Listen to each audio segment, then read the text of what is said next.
Hello everyone, অ্যাক্সিডেন্টের পর সুস্থ হয়ে আবারও মাঠে এই সিজনের প্রথম আম্পায়ারিং সিএবির অম্বর রায়ের ডিস্ট্রিক্ট লেভেলের ম্যাচ চলছে।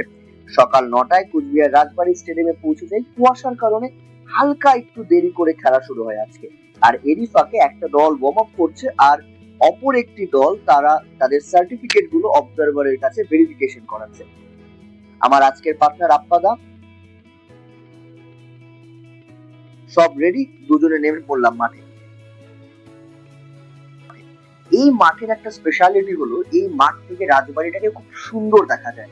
একদম মনে হয় যেন রাজবাড়ির উঠোনে আমরা ক্রিকেট খেলছি। ফার্স্ট ইনিং শেষ হলো, এখন 12টা 2 বাজে। আমাদের নেক্সট ইনিং শুরু হবে 12:30টায়। আপাতত লাঞ্চ, তারপরে বাকিটা। একদম ভালো খেলা হয়েছে, অন টাইম শেষ হয়েছে।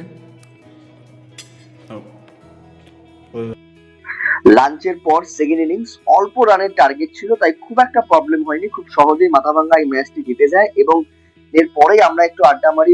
আমার একটি বন্ধু অম্বরীশ চলে আসে। বলতে বলতে আমাদের অবজারভার স্যার আমার সোয়েটার নিয়ে হাজির, কারণ এটা আমি ফেলে এসেছিলাম তার টেন্ডে। সব মিলিয়ে অনেকদিন পরে মাঠে নামলাম। একটা খুব সুন্দর ম্যাচ হলো। এবার বাড়ি ফেরার পালা। কাল আবারও এই মাঠেই ম্যাচ রয়েছে, তবে সেটা কোচবিহার লিগের। কিন্তু আসার সময় একটা প্রবলেম হলো, কারণ পুরো রাস্তাটা দাঁড়িয়ে আসতে হয়েছে, একদম জায়গা পাইনি বাসে।